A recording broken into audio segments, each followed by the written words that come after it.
വിശുദ്ധ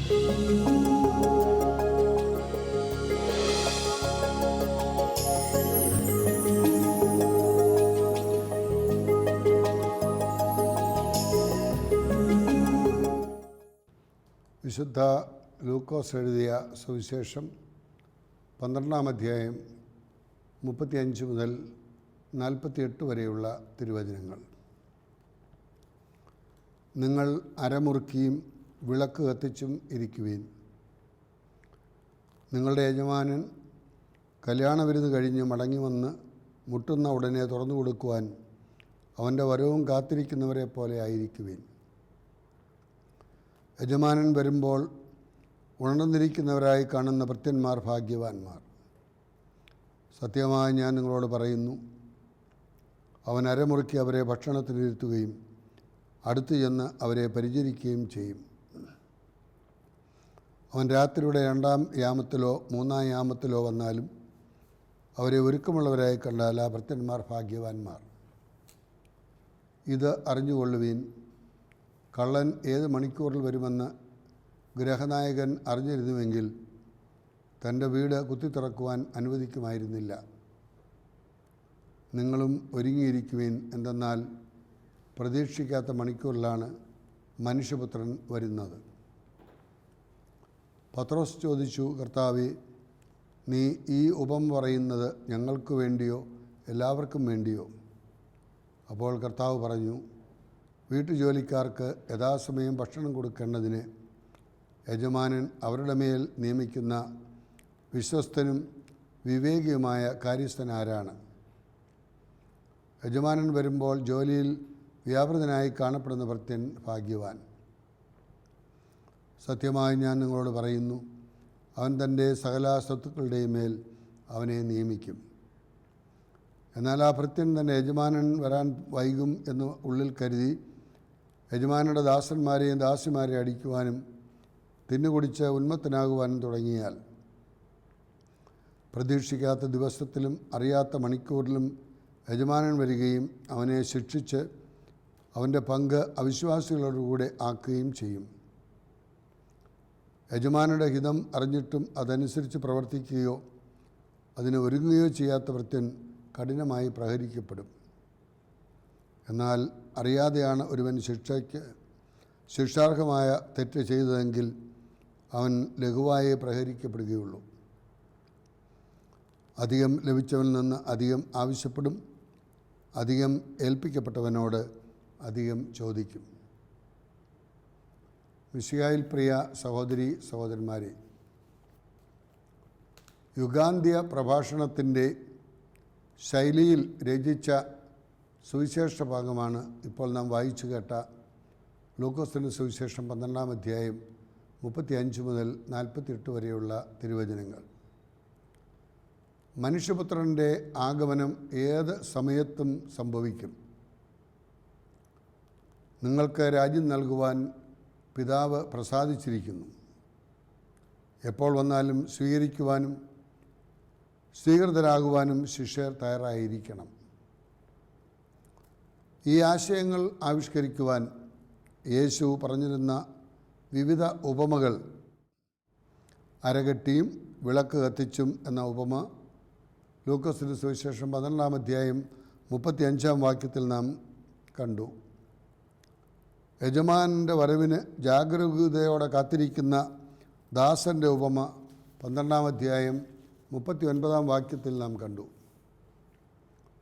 ചുമതല വിശ്വസ്തയോടെ നിറവേറ്റിയ കാര്യസ്ഥൻ്റെ ഉപമ 12-ാം അധ്യായം 41 മുതൽ 48 വരെയുള്ള വാക്യങ്ങൾ നാം കണ്ടു. എന്താണ് ഈ അരകെട്ടിയിരിക്കുക എന്ന് പറയുമ്പോൾ? എപ്പോഴും ഉടനടി പ്രവർത്തിക്കുവാൻ തയ്യാറായിരിക്കുന്ന ആ സംഭവത്തെ സൂചിപ്പിക്കുകയാണ്. എപ്പോഴും തയ്യാറായിരിക്കണം. പുറപ്പാട് പുസ്തകം 12-ാം അധ്യായം 10-11 വാക്യങ്ങൾ നാം കാണുന്നു. അരമുറുക്കി ചെരുപ്പുകൾ ധരിച്ച് വടി കയ്യിലേന്തി തിടുക്കത്തിൽ പെസഹ ഭക്ഷിക്കണമെന്ന് വിടുവിക്കപ്പെട്ട ജനത്തോട് ആജ്ഞാപിക്കുന്നതായി നാം കാണുന്നുണ്ട്.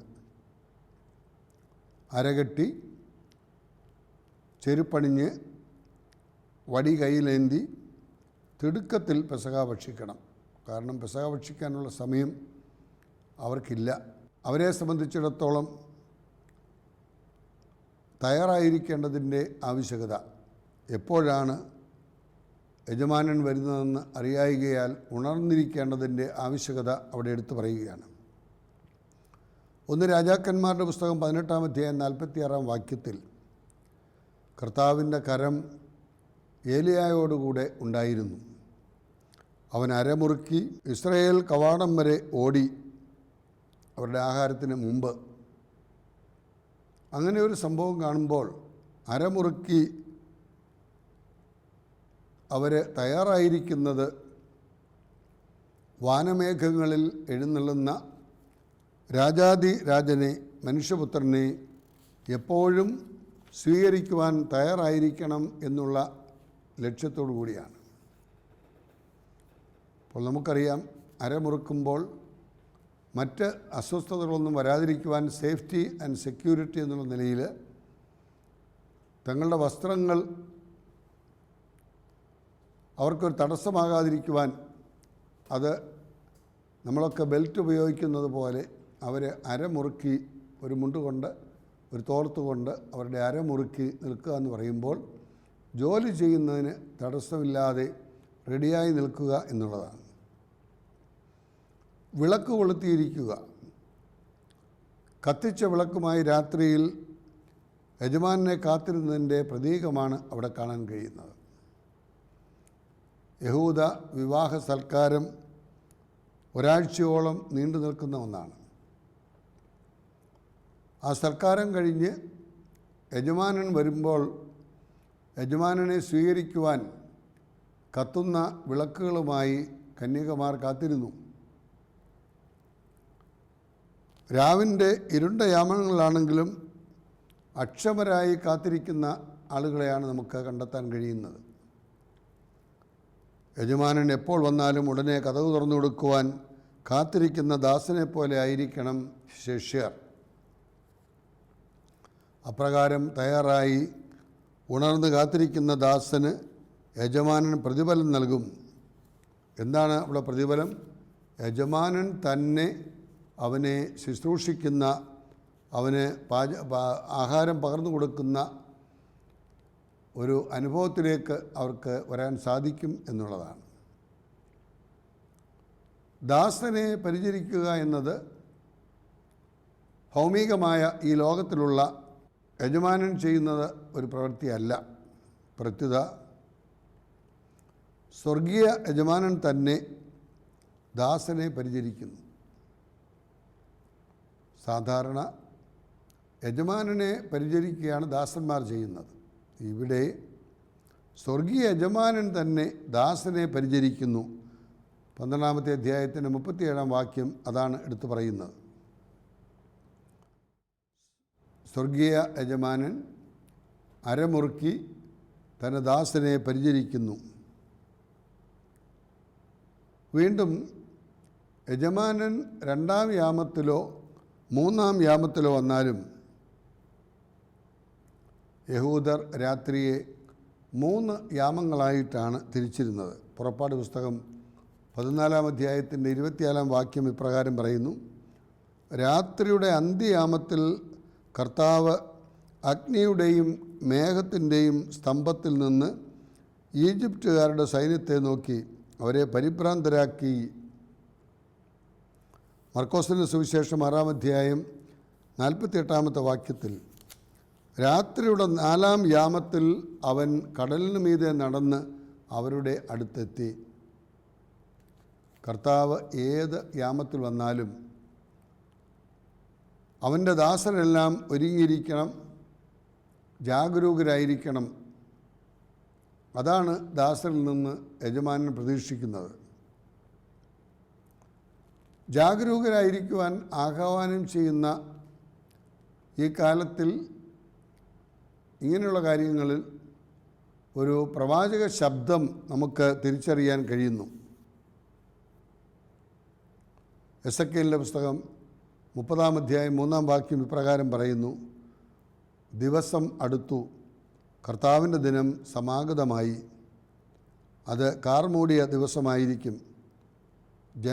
ജനതകളുടെ നാശം അവർക്ക് സംഭവിക്കും എന്നുള്ള ഒരു സൂചനയാണ് അവിടെ നമുക്ക് കാണാൻ കഴിയുന്നത്. അവിടെ നാശം സംഭവിക്കുന്ന ഒരു മുഹൂർത്തമായിരിക്കും അത്. അതാണ് അവർ വളരെ ശ്രദ്ധയോടുകൂടി ആയിരിക്കണം എന്ന് ഓർമ്മിപ്പിക്കുന്നത്. എല്ലാവരും ഉറക്കത്തിലായാലും രാത്രിയിലും ശിഷ്യൻ ജാഗ്രതയോടെ കാത്തിരിക്കണമെന്ന കാര്യം ഊന്നിപ്പറയുവാൻ രാത്രിയിൽ കടന്നു വരുന്ന കള്ളൻ്റെ ഉപമയാണ് യേശു നമുക്ക് വിവരിച്ചു തരുന്നത്. വരുന്ന സമയം മുൻകൂട്ടി കൃത്യം അറിയിക്കാതെയാണ് കള്ളൻ വരുന്നത്. കൃത്യസമയം അറിയാത്തതിനാൽ, എപ്പോഴാണ് കള്ളൻ വരുന്നതെന്ന് അറിയാത്തതിനാൽ ഗൃഹനാഥൻ ഉണർന്നിരിക്കണം. ഗൃഹനാഥൻ ഉറങ്ങിപ്പോയാൽ കള്ളൻ ആ ഭവനം കൊള്ളയടിച്ച് ഉള്ളതെല്ലാം എടുത്തുകൊണ്ട് പോകും എന്നുള്ളതിൽ സംശയമില്ല. അതുകൊണ്ട് സദാ ജാഗ്രതയോടെ ഇരിക്കേണ്ടതിൻ്റെ ആവശ്യകത, അങ്ങനെ ഇരിക്കുന്നില്ല എങ്കിൽ അതിൻ്റെ പരിണിതഫലം അനുഭവിക്കുവാൻ ഇടയാകും എന്നുള്ള സൂചനയാണ് കൊടുക്കുന്നത്. 1 തെസ്സലോനിയൻസ് 5-ാം അധ്യായം 2-ാം വാക്യത്തിൽ അപ്രകാരം നാം വായിക്കുന്നുണ്ട്: കർത്താവിൻ്റെ ദിനം കള്ളനെപ്പോലെയും ആകാശം വലിയ ശബ്ദത്തോടെ അപ്രത്യക്ഷമാവുകയും ചെയ്യും, ഭൂമിയും അതിലുള്ള സമസ്തവും കത്തി നശിക്കും എന്നൊക്കെ പറയുമ്പോൾ 2 പത്രോസ് 3-ാം അധ്യായം 10-ാം വാക്യത്തിൽ അങ്ങനെ നാം കാണുന്നു. അങ്ങനെയൊക്കെ പറയുമ്പോൾ ശിഷ്യരെല്ലാം കർത്താവിൻ്റെ വരവ് ഉണർവോടും ജാഗ്രതയോടും കൂടി കാത്തിരിക്കണം എന്നുള്ള സൂചനയാണ് അവിടെ നൽകുന്നത്. കാര്യസ്ഥൻ്റെ ഉപമയിലേക്ക് വരുമ്പോൾ നമ്മളെ ഉടമകളായിട്ടല്ല, കാര്യസ്ഥന്മാരായിട്ടാണ് ദൈവം നിയോഗിച്ചിരിക്കുന്നത് എന്ന് ഫ്രാൻസിസ് മാർപ്പാപ്പ വളരെ വ്യക്തമായി നമ്മെ ഓർമ്മിപ്പിക്കുന്നുണ്ട്. സകല ശിഷ്യരും ജാഗരൂകരായി തയ്യാറെടുത്ത് കാത്തിരിക്കുമ്പോൾ തന്നെ പ്രത്യേക ഉത്തരവാദിത്വമുള്ളവർ, ഉത്തരവാദിത്വം ലഭിച്ചവർ അത് ജാഗ്രതയോടും കൃത്യതയോടും നിറവേറ്റണമെന്ന് പഠിപ്പിക്കുവാൻ ഈ ഉപമ ഈശോ അരുളി ചെയ്യുകയാണ്. നീ ഈ ഉപമ പറയുന്നത് ഞങ്ങൾക്ക് വേണ്ടിയോ എല്ലാവർക്കും വേണ്ടിയോ എന്ന പത്രോസിൻ്റെ ചോദ്യത്തിന് 12-ാം അധ്യായം 41-ാം വാക്യത്തിൽ അപ്രകാരം പത്രോസ് ചോദിക്കുന്നുണ്ട്: നീ ഉപമ ഞങ്ങൾക്ക് വേണ്ടിയോ അതോ എല്ലാവർക്കും വേണ്ടിയോ? അതിന് മറുപടിയാണ് ഈശോ അരുളി ചെയ്യുന്നത്: സഹഭൃത്യർക്ക് യഥാസമയം ഭക്ഷണം കൊടുക്കുവാൻ നിയമിച്ച കാര്യസ്ഥൻ ജനക്കൂട്ടത്തിന് ശുശ്രൂഷ ചെയ്യുന്ന ശിഷ്യർക്കിടയിൽ നേതൃത്വത്തെയോ പ്രദാനം ചെയ്യുന്നു. കാര്യസ്ഥൻ സഭാ നേതൃത്വത്തെ പ്രതിനിധീകരിക്കുന്നു എന്നത് വിശുദ്ധ പൗലോസ്ലീഹ നമ്മെ പഠിപ്പിക്കുകയാണ്. 1 കൊരിന്ത്യർ 4-ാം അധ്യായം 1-ാം വാക്യത്തിൽ: നിന്നേക്കാൾ പ്രായമുള്ളവരെ ശകാരിക്കരുത്, അവനെ പിതാവിനെപ്പോലെയും യുവാക്കളെ യുവതികളെയുമൊക്കെ സഹോദരങ്ങളെപ്പോലെയും കാണുവാൻ നമുക്ക് കഴിയണം. ഈ ചെറിയവരിൽ ഒരുവരെയും നിന്ദിക്കാതിരിക്കാൻ സൂക്ഷിച്ചുകൊള്ളുവീൻ. അവരുടെ മാലാഖമാർ അനവരതം അവർക്ക് വേണ്ടി ദൈവസന്നിധിയിൽ മധ്യസ്ഥ അപേക്ഷിക്കുന്നു.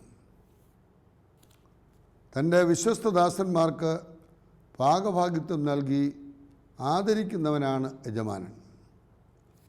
ദാസന് അധികാരം നൽകപ്പെട്ടിരിക്കുന്നത് യജമാനൻ്റെ ഇഷ്ടമനുസരിച്ച് പ്രവർത്തിക്കുവാനാണ്. ഏത് സമയത്തും യജമാനൻ വരാം എന്ന വിചാരത്തോടെ ഉത്തരവാദിത്വം നിറവേറ്റുന്നത് അനുസരിച്ച് പ്രതിഫലമോ ശിക്ഷയോ ലഭിക്കും.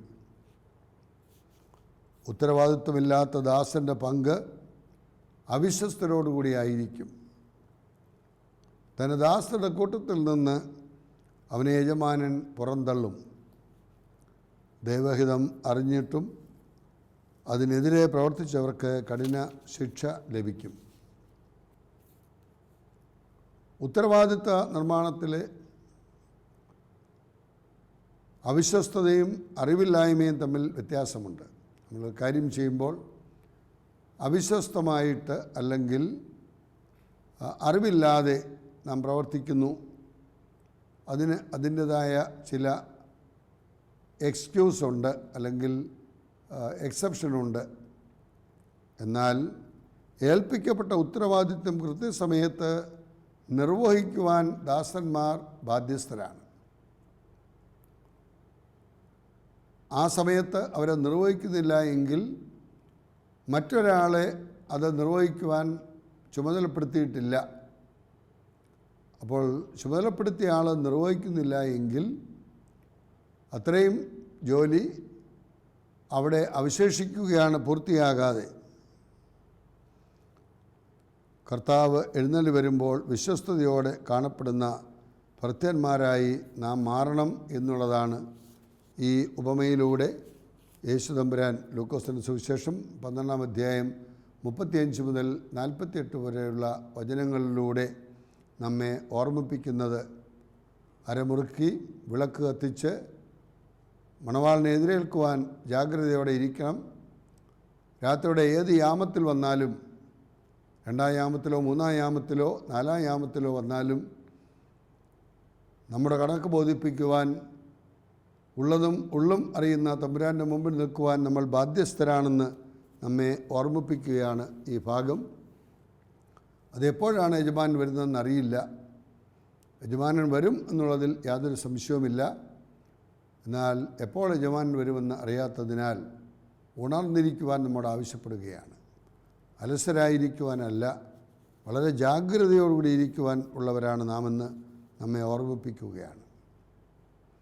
പ്രിയ സഹോദരങ്ങളെ, അജപാലന രംഗത്ത് വളരെ വിശ്വസ്തയോടുകൂടി വിവേകത്തോടുകൂടി പ്രവർത്തിച്ച് ജനങ്ങൾക്ക് ശുശ്രൂഷ ചെയ്ത് ഒരു പട്ടണത്തെ അനുഗ്രഹീത പട്ടണമാക്കി മാറ്റിയെടുക്കുവാൻ കഴിഞ്ഞ ഒരു മഹത് വ്യക്തിത്വത്തിൻ്റെ ഉടമയായിരുന്നു വിശുദ്ധ ജോൺ മേരി വിയാനി.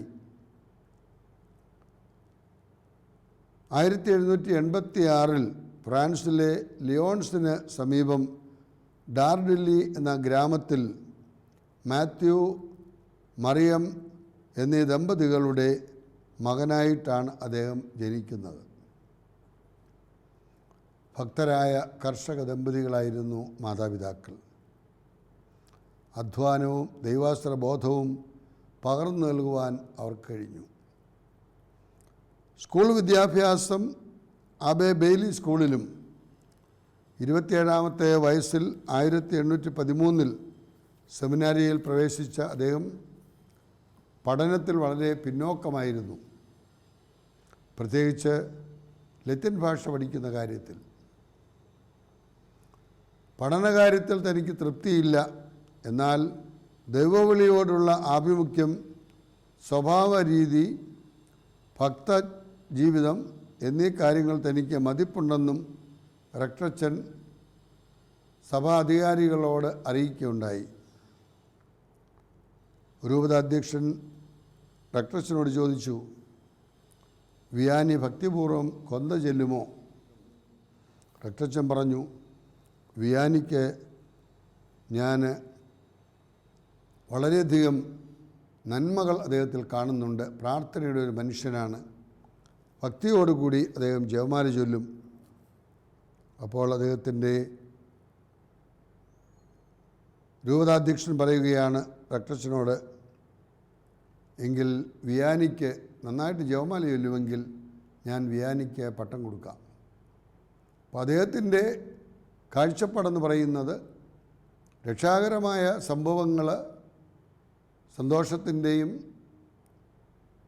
പ്രകാശത്തിൻ്റെയും ദുഃഖത്തിൻ്റെയും മഹത്വത്തിൻ്റെതും ആയ ആ രഹസ്യങ്ങൾ ധ്യാനിക്കുകയും പ്രാർത്ഥിക്കുകയും ചെയ്യുവാൻ ഒരു വ്യക്തിക്ക് കഴിഞ്ഞാൽ ആ വ്യക്തിയുടെ ജീവിതം ഏറെ അനുഗ്രഹപ്രദമായിരിക്കും എന്നുള്ളതുകൊണ്ടാണ് റക്ടച്ചൻ പറഞ്ഞത് അദ്ദേഹം നന്നായി ഭക്തിയോടുകൂടി ജപമാല ചൊല്ലും എന്നൊക്കെ പറഞ്ഞപ്പോൾ അദ്ദേഹത്തിന് ഞാൻ പട്ടം കൊടുത്തുകൊള്ളാമെന്ന് രൂപതാധ്യക്ഷൻ പറയുകയും 1815 ഓഗസ്റ്റ് മാസം 13-ാം തീയതി ജോൺ മേരി വിയാനി ഒരു പുരോഹിതനായി അഭിഷിക്തനായി. ബെയ്ലിയുടെ വികാരിത്വത്തിൽ അദ്ദേഹത്തിൻ്റെ അസിസ്റ്റൻ്റായിട്ടാണ് ജോൺ മേരി വിയാനി സേവനമനുഷ്ഠിക്കുന്നത്. തുടർന്ന് അദ്ദേഹം ആഴ്സിലെ വികാരിയായി നിയമിതനായി. കുമ്പസാരവും കുർബാനയും ഇല്ലാതെ ജീവിച്ചിരുന്ന ആഴ്സ് ഗ്രാമം ക്രമേണ ഒരു അനുതാപ കേന്ദ്രമായി മാറുകയാണ്. ജോൺ മേരി വിയാനി അവിടെ കടന്നു വരുമ്പോൾ ദേവാലയത്തിലേക്കുള്ള വഴി ചോദിക്കുന്നു. നിങ്ങൾ ആരാണ്? ഞാൻ അവിടുത്തെ വികാരിയായി ചുമതല ഏറ്റെടുത്തിരിക്കുന്ന ആളാണ്. അപ്പോൾ നിങ്ങൾക്ക് വഴി അറിയില്ലെങ്കിൽ പിന്നെ എങ്ങനെ നിങ്ങൾ ദൈവത്തെ മറ്റുള്ളവർ കാണിച്ചു കൊടുക്കുമെന്ന് പരിഹാസരൂപേണ കളിയാക്കുന്ന ആളുകളുടെ മധ്യത്തിൽ അദ്ദേഹം ജീവിക്കുകയാണ്. തണുപ്പ് കാലത്ത് 12 മണിക്കൂറും മറ്റു കാലങ്ങളിൽ 18 മണിക്കൂറും കുമ്പസാരക്കൂട്ടിൽ ആയിരുന്നു കൊണ്ട് അനേകർക്ക് അനുതാപത്തിലൂടെ അന്ത്യജനം പ്രാപിക്കുവാനുള്ള സംവിധാനം അദ്ദേഹം ഏർപ്പെടുത്തി. വളരെ ലളിതമായ ഭക്ഷണമായിരുന്നു. ഉരുളക്കിഴങ്ങ് പുഴുങ്ങിയതും പച്ചവെള്ളവും ഒക്കെ കഴിച്ച് അദ്ദേഹം വളരെ ലാളിത്യത്തോടുകൂടി ജീവിച്ചു. ഔപചാരിക വിദ്യാഭ്യാസത്തിൽ പിന്നോക്കമായിരുന്നുവെങ്കിലും അദ്ദേഹത്തിൻ്റെ പ്രസംഗങ്ങളും ഉപദേശങ്ങളും ദൈവകൃപ നിറഞ്ഞതായിരുന്നു. ആളുകൾക്ക് നല്ല പ്രചോദനം കൊടുക്കുവാൻ സഹായകമായിരുന്നു എന്ന് പറയുന്നു. പ്രസംഗങ്ങൾ വചനാധിഷ്ഠിതവും ഹൃദയസ്പർശിയും ലളിതവും അതോടൊപ്പം ഫലിത സമ്മിശ്രവുമായിരുന്നു. അപ്പോൾ ആളുകളെ ആകർഷിക്കുവാൻ ഏതെല്ലാം രീതിയിൽ സാധിക്കുമോ അവയെല്ലാം സ്വായത്തമാക്കിക്കൊണ്ടുള്ള പ്രവർത്തനമായിരുന്നു. ഒരിക്കൽ വിയാനി പുണ്യവാളൻ്റെ ഇടവക മക്കളോട് പറഞ്ഞു, എനിക്കിന്ന് 2 എഴുത്തുകൾ കിട്ടി. 1 എന്നെ വാനോളം പുകഴ്ത്തിക്കൊണ്ടുള്ളതാണ്. 2 എന്നെ നിശിതമായി വിമർശിച്ചുകൊണ്ടുള്ളതാണ്. ആദ്യത്തേത് എൻ്റെ മൂല്യം വർദ്ധിപ്പിച്ചില്ല. രണ്ടാമത്തേത് എനിക്ക് യഥാർത്ഥത്തിലുള്ള ശ്രേഷ്ഠതയ്ക്ക് കുറവ് വരുത്തിയതും ഇല്ല. അപ്പോൾ ആളുകൾ നമ്മെ അപ്രീഷിയേറ്റ് ചെയ്യുകയും അല്ലെങ്കിൽ താഴ്ത്തി സംസാരിക്കുകയും ചെയ്യുന്ന സാഹചര്യങ്ങൾ വരുമ്പോൾ നാം പുകഴ്ത്തി പറയുന്ന അവസരത്തിൽ മറക്കരുത് നാം ആരാണ്, നമ്മുടെ വ്യക്തിത്വം എന്താണെന്നൊക്കെ. അതേസമയം താഴ്ത്തിക്കെട്ടിപ്പോകുന്ന സാഹചര്യത്തിലും നാം നിരാശപ്പെട്ടു പോകരുത്, അവിടെ പ്രത്യാശയോടുകൂടി പോകണം എന്നാണ് ജോൺ മേരി വിയാനി നമ്മളെ ഓർമ്മിപ്പിക്കുന്നത്. ഫാദർ ബെയ്ലിയുടെ സഹായിയായി അസിസ്റ്റൻ്റായി ശുശ്രൂഷ ആരംഭിച്ച ജോൺ മേരി വിയാനി തുടർന്ന് ആഴ്സിലെ വികാരിയായി നിയമിക്കപ്പെടുകയാണ്. ദീർഘകാലമായി അവിടെ കുമ്പസാരവും കുർബാനയും ഒന്നുമില്ല, പള്ളി അടഞ്ഞു കിടക്കുകയാണ്. അങ്ങനെയുള്ള സ്ഥലത്ത് അദ്ദേഹം പ്രവർത്തിക്കാൻ പോകുമ്പോൾ കടുത്ത പ്രതിസന്ധികൾ അദ്ദേഹത്തിനുണ്ടായിരുന്നു. ഒരിക്കൽ ഒരു മദ്യപാനി അദ്ദേഹത്തിൻ്റെ ക്ഷമ പരീക്ഷിക്കുവാൻ മദ്യപിച്ച് ലക്കുകെട്ട് അദ്ദേഹത്തിൻ്റെ അടുത്ത് പോയി സംസാരിക്കുകയാണ്.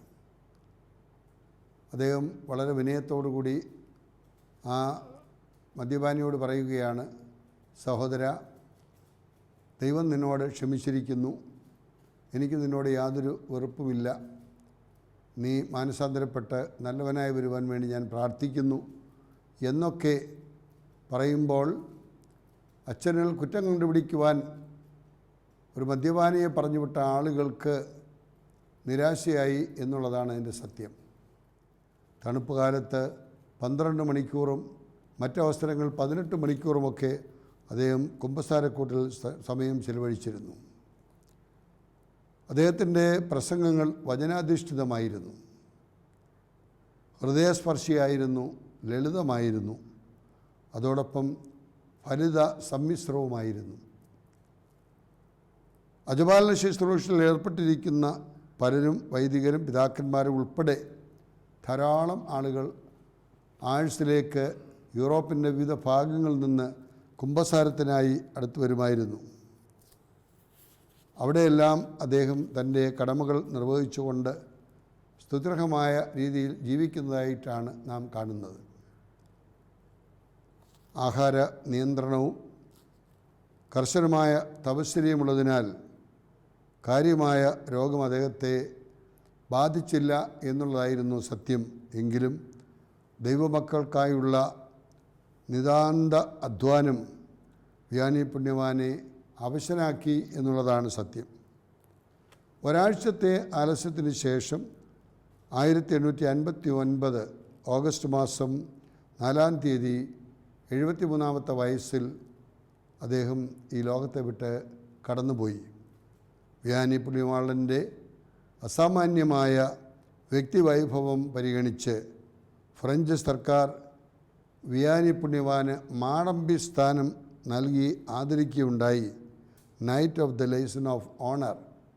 അപ്പോൾ അങ്ങനെ ഒരു അംഗീകാരം നേടിയെടുക്കുവാൻ കഴിഞ്ഞ ഒരു വ്യക്തിയായി മാറിയ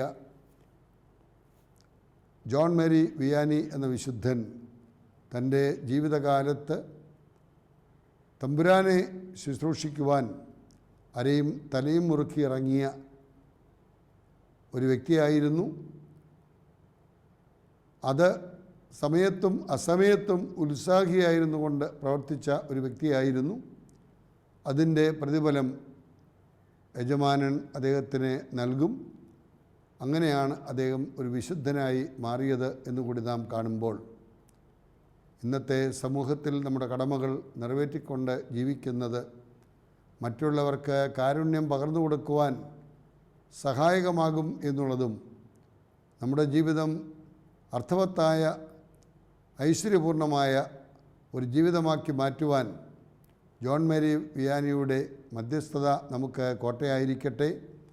അദ്ദേഹത്തിൻ്റെ വിശുദ്ധ കുർബാനയോടുള്ള ഭക്തിയും പരിശുദ്ധ അമ്മയോടുള്ള ഭക്തിയും ഒക്കെ പൗരോഹിത്യ ജീവിതത്തിൽ ഏറെ സഹായകമായി എന്നുകൂടി നാം കാണുമ്പോൾ വിശുദ്ധ കുർബാനയോടുള്ള ഭക്തിയിൽ പരിശുദ്ധ അമ്മയോടുള്ള ഭക്തിയിൽ ജപമാല പ്രാർത്ഥനയിലൊക്കെ ദിവ്യരഹസ്യങ്ങൾ ധ്യാനിച്ചും പ്രാർത്ഥിച്ചും നാം ജീവിക്കുമ്പോൾ തമ്പുരാൻ എന്താണ് നമ്മോട് ആവശ്യപ്പെടുന്നതെന്ന് മനസ്സിലാക്കി അതനുസരിച്ച് പ്രവർത്തിച്ച് അവിടുത്തെ മഹത്വപ്പെടുത്തുവാൻ ദൈവം നമ്മെ സഹായിക്കട്ടെ.